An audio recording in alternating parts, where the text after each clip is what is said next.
Bonjour les enfants, c'est Madame Friedrich. Aujourd'hui, nous allons lire un livre qui s'appelle Les trois petits cochons par Nathalie Chou.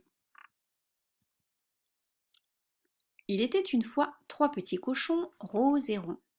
Un jour, leur maman leur dit: Maintenant que vous êtes grands, vous devez construire vos propres maisons. Mais attention, veillez à ce qu'elles soient bien solides, sinon le loup vous mangera. Les trois petits cochons se mirent en route. Le premier, qui était le plus paresseux des trois, s'arrêta dans un champ.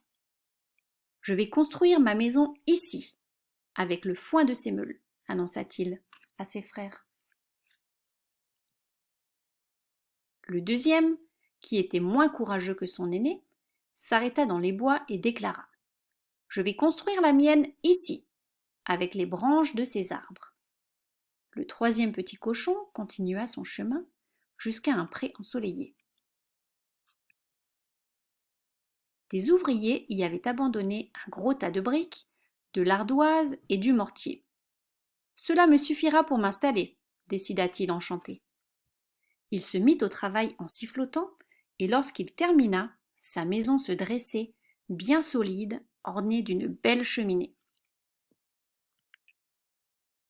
Vers la fin de l'automne, un loup affamé traversa le champ où vivait le premier petit cochon. En salivant, il s'approcha. Ouvre-moi, grogna-t-il. Sinon, je soufflerai si fort que cette maison disparaîtra. Jamais, tu peux souffler, répondit le cochonnet. Le loup gonfla ses poumons et souffla si fort que toute la paille s'envola. Terrifié, le petit cochon s'enfuit chez son frère au milieu des bois. À peine la porte fut-elle claquée que le loup se présenta. Ouvrez-moi, menaça-t-il, réjoui par le festin qui l'attendait. Sinon, je soufflerai si fort que cette maison disparaîtra. Jamais, tu peux souffler, s'écrièrent les cochons apeurés. Le loup prit une grande bouffée d'air et souffla si fort, que toutes les branches s'effondrèrent. Affolés, les deux petits cochons s'enfuirent ventre à terre.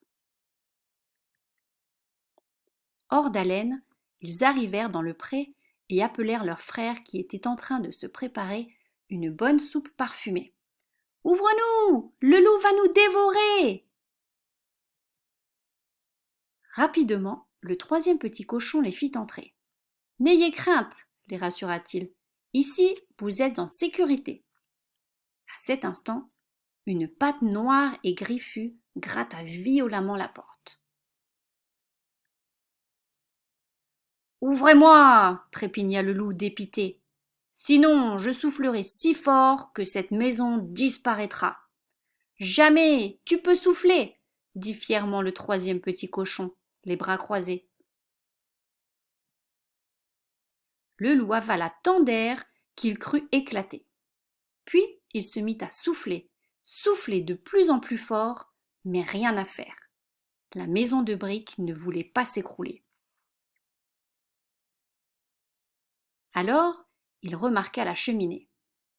Sûr de son habileté, il grimpa sur le toit, puis se glissa dans le conduit sans prendre garde à la fumée qui s'en échappait. Cette fois, je vais vous manger, grogna-t-il en se laissant tomber. Il plongea droit dans la marmite où bouillait l'eau de la soupe. Les trois petits cochons n'eurent plus qu'à ouvrir la porte et à le regarder s'enfuir en hurlant de douleur. Et ils éclatèrent de rire, bien certains qu'ils ne le reverraient plus jamais. Voilà les enfants, j'espère que cette histoire vous a plu. Je vous dis à bientôt.